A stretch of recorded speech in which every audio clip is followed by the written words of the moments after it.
All right, what's up, y'all? So I'm working on planting a couple banana plants before the sun goes down. I've already got one plant in. It's the Lacatan banana. It's one of the bananas that I received in the mail that I received the bulk amount of. Um, right here, I have a blue Java that I traded with a gardening friend, a local gardening friend. He brought a blue Java pup over to me, and we traded a few plants and whatnot. So I'm getting ready to plant that big guy. Has a decent or has a great root system on it. Just lift that leaf up there. He said he made sure to get as many roots as possible. I really appreciate that. So I have half of that bag filled up. I'm just gonna stand that plant up, and I'm gonna fill in the other half. This is gonna be a quick planting video. I just wanted to show you I'm using this new product. Apparently Home Depot ran out of the mix that I normally use, the compost and manure mix. On the bag it states for organic gardening, the compost and manure, but this right here actually is OMRI or OMRI listed. So this is an actual verified organic product. They can actually put the label on it. So I'm thinking to myself that because this actually costs so much, this actually costs double what I was spending. And I mean, I'm planting in all grow bags, as you can see. So I just can't afford it. I mean, I can afford it, but if I want to actually make a profit off of what I'm growing, I'm not just growing to eat, but I also want to expand past that, and I want to grow for profit so I can save money, so I don't have to just be so gardening doesn't just have to be an expense, basically. So I'm looking at that it says family owned and locally made. So I'm thinking to myself, well, if they can make this locally, then why can't I? So I'm thinking I'm going to start experimenting with making my own soils, and we'll see where that goes from there. And I'll share the results with y'all. But for now, I purchased about 5 bags of these, which was about $40-something. Super expensive, but I needed something. And I wasn't going to use the Bonnie products, nor was I going to use Vigoro. So yeah, this is what I'm using, all natural garden soil. Let's get to it, y'all. So I have half this bag full. Just gonna stand this camera up with the tripod here, try to find a good angle for us.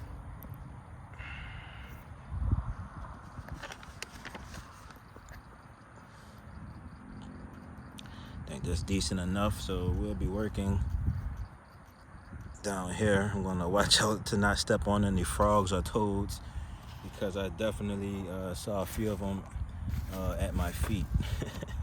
So I'm just gonna get this bag opened up and then get ready to stand that plant up, and we'll get to planting. All right. So normally I'm working with 40-pound bags. This one here is 80 pounds. But if this was, if I scale the price down, because I basically paid about $8 or $8.50 before tax for this large 80-pound bag. But for the 40-pound compost and manure bags, I normally pay about $2 and a few cents.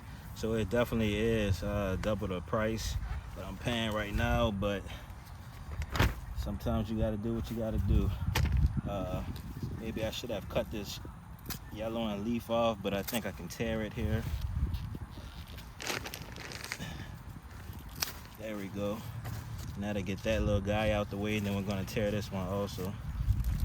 I can pull it down and tear it off, but I don't wanna take the layers off the pseudo stem. Bananas don't have a trunk, they have what's called a pseudo stem, if you didn't know. All right, so this is a tough job right here. Just gonna get a few handfuls, try to get this guy stood up on his own. Then we'll try to dump the rest of the, or as much of the bag as possible into there. The banana is about halfway into this, this is about 15 gallons. So it's about halfway into the 15-gallon bag, so it's probably standing on about 7.5 gallons of soil. There's no bottom on this grow bag. If y'all are familiar with how I plant these grow bags, there's no bottom on it. so the roots will stretch down into the soil.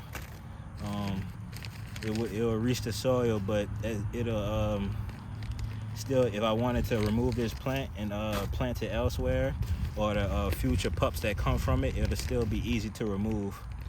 So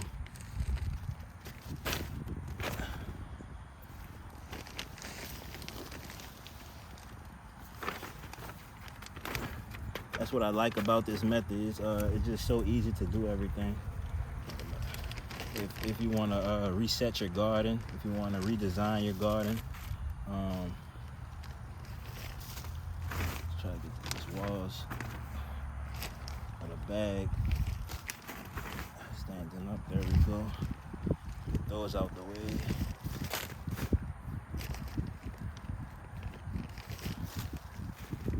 So this is my no dig, no till gardening method. All right. Now, if this was a 40-pound bag, I could have easily one-handed it and and picked it up, but this thing is so heavy, I'm not even gonna attempt it. Lackaton banana, the banana plant that's basically below the camera, you can't see it.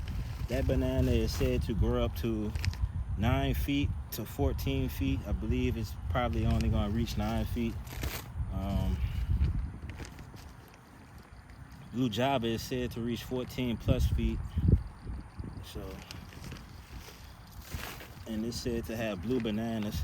So a true Blue Java will have, instead of the bananas being bright green, how we're used to, unripe bananas looking, when these are unripe, they'll have an actual blue hue to them. So they're not totally blue. It's almost standing up on its own. So they're not totally blue, but they're close enough to where when you look at them, you'll be like, oh wow, the banana is blue. So there's barely any soil in there, and it's still standing on its own. So once those roots start spreading beneath that soil, it's gonna lock down. It's gonna be able to stand strong in the hurricane winds. I'm in zone 9B, New Orleans, Louisiana. So we have a lot of hurricanes out here.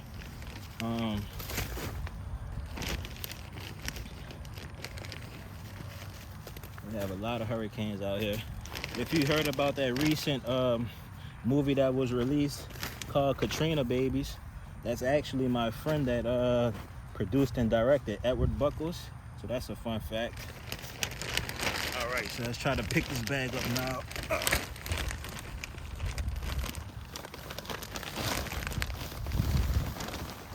So yeah, Katrina Babies is out on HBO. It tells the story of what we basically had to go through and are still going through during Hurricane Katrina and after. All right, so most of the bag is filled in here. We're just gonna fill in a couple of more spots to make sure things are locked down. It went better than I expected. Okay, are we seeing this? Let's get a higher angle. Sorry about that, y'all. There we go. Woo! So I don't know if the camera caught all that, but hopefully you were able to hear me at least.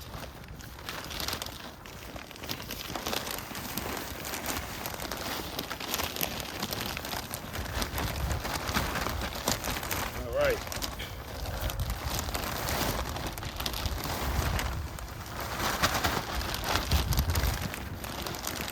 All right. Tell you what, that's a chore. Trying to dump these heavy bags. Woo.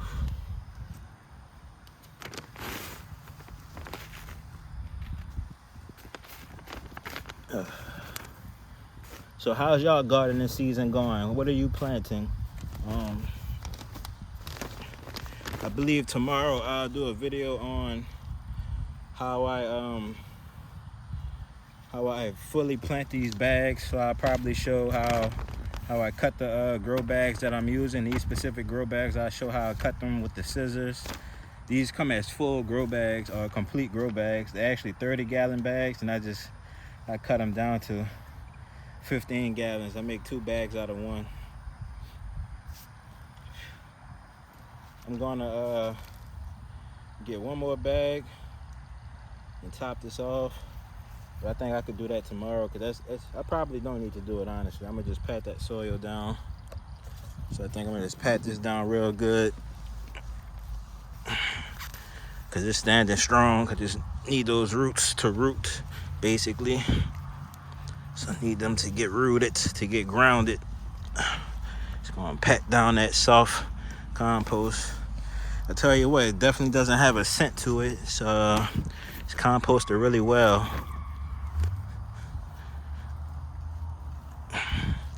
Then all that's left to do is water it for right now. I think tomorrow I'll do the fertilizing. I gotta go to my my fertilizer. Have a big tote with fertilizer in it. I don't feel like going to it right now, but we'll do that tomorrow. But this baby is looking good. I actually received that pup 2 days ago. And you can see those leaves are still standing. That's because I actually had it soaked in water since yesterday. I had it soaked in that miracle water.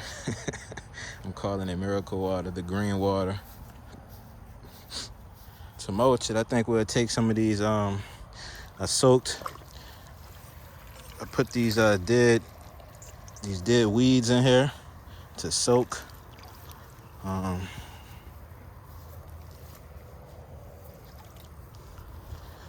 And we're just gonna use this to mulch. So I soaked them basically so they could drip water, and it'll offer some UV protection on that soil. Instead of just putting the weeds by itself, this will help a little bit. And then I'm gonna do some watering with the miracle water.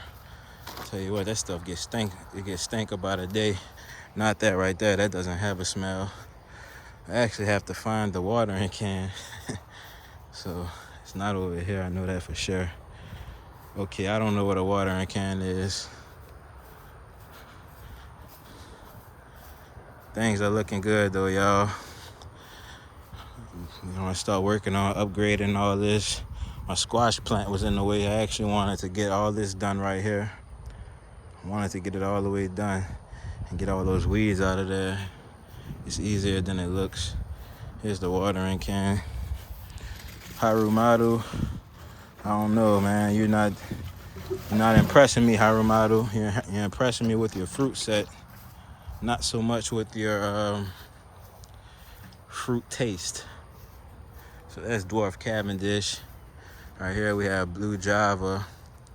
This is blue turmeric. Blue. That was just a coincidence that I planted those two next to each other. I didn't realize they both had blue in their names. Woo, it smells so bad in here.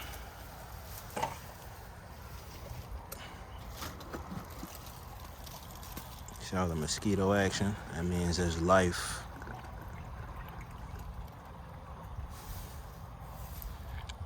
I only need a little bit of water. I only have a tiny little lycopton plant, which doesn't need much water. Here's all the lycoptons right there. I'm gonna start popping those into some containers, small containers, because $10 a bag, or almost $10 a bag, is not gonna be cost effective for me. So I gotta figure that out. That's about all that needs right there, that lycopton. Scratch my hand. Okay. And then this will help the soil to settle even more. We're on the blue Java, water that Suedo stem, and that'll carry the water down. I don't recommend doing that with trees and stuff, just a banana probably. You can see that color that water was. And then since we have one more leaf that's hanging out, I have my handy dandy scissors right here. I'm gonna just clip that right off. And then the banana leaves that we took off, we'll use that to mulch the rest of the bag. And that will keep the soil nice and moist. or it'll help to hold the water basically. All right, that's good for right now. So that's that, y'all. Whew. I'm sweating and the sun is barely up. It's about 7 o'clock right now. That's looking excellent, honestly. Those leaves are standing up without being planted, so they're gonna be even more erect now that the banana plant is planted. I'm glad that I'm glad that the leaves actually remained erect. I thought it was gonna start drooping or something because they were just sitting in that water. Those bottom leaves were green, but I had it sitting in that water, so those started turning yellow. That's what happens when they rest in too much water. That's also why I plant in grow bags, because situations like Katrina, we always get floods. Katrina wasn't the only bad hurricane we had. We actually have all types of hurricanes. I mean, look at Ida. Ida was a lot of wind damage. We had some floods with Ida, but not as bad as Katrina. So that's why I actually plant in grow bags in this garden in New Orleans, and then 40 minutes away from here, I actually have my farm, which is Zone 9A, and out here is Zone 9B, and out there in Zone 9A, we also get a lot of flooding, probably more flooding than this. So I plant in the grow bags just so my plants don't sit in that flood water because we get a lot of rainfall year round. So I sit my plants in these grow bags, and I don't have to worry about the roots just sitting in that water. So that's that. I may come top this bag off tomorrow with a little more soil. Just depends, because I can see it kind of a slight shake in the tree when that breeze comes. But I think that'll be okay. So that's that, y'all. See y'all in the next one. We're gonna start working on bringing a grow bag line around here. The blue turmeric, I probably might put one more grow bag here, and then a blue turmeric. I'm just gonna wait for winter time until when it's basically time to harvest these plants, harvest the rhizome. I tell you what, there's a lot of blue turmeric in there, because if I see this many leaves here, there's got to be a lot of rhizome beneath there, because I definitely didn't plant this much turmeric. And there seems to be a few plants in here, and I only planted one rhizome, so that's looking good. You can see how thick that stem is on there. So I'm pretty sure there's a nice big rhizome beneath there waiting for me. But once I harvest that, I'll complete the full ring with grow bags. Bananas, I realized that these can fight off the weeds, so I don't actually have to worry about like weeding my banana bags. But stuff like pineapples and all that, they don't have tough root systems that can fight off the weeds. So you can see right here, of course the pineapple thrives, but the weeds still grow through the soil, and I mean it doesn't have an aesthetic look to it. So I'm gonna start leaving the bottom on half the grow bag. So basically like this, literally like this right here, this still has the bottom on it, so you can't see through it. So this is gonna be something that I plant my next set of pineapples in, and I won't have to worry about weeds coming through. And I may start doing that with like melons or something like that. Not too sure yet, still deciding on it. Need to still experiment with it, but for sure I know I could plant pineapples in that. Now to keep the weeds out, keep the garden looking nice, pristine, and pretty. All right, y'all, I don't want to keep y'all too long. Let's go get a look at these dwarf Cavendish, and we'll call it a day. The sweet potatoes also do good with keeping the weeds out of their own grow bag. You can see these dwarf Cavendish have some absolutely huge leaves on them, and this will get nowhere near as large as the blue Java. So blue Java can easily reach 3 times the size that dwarf Cavendish reaches. You can see in here though, basically there's no weeds in there. It's just banana plants coming out of there. So that's that. All right, y'all.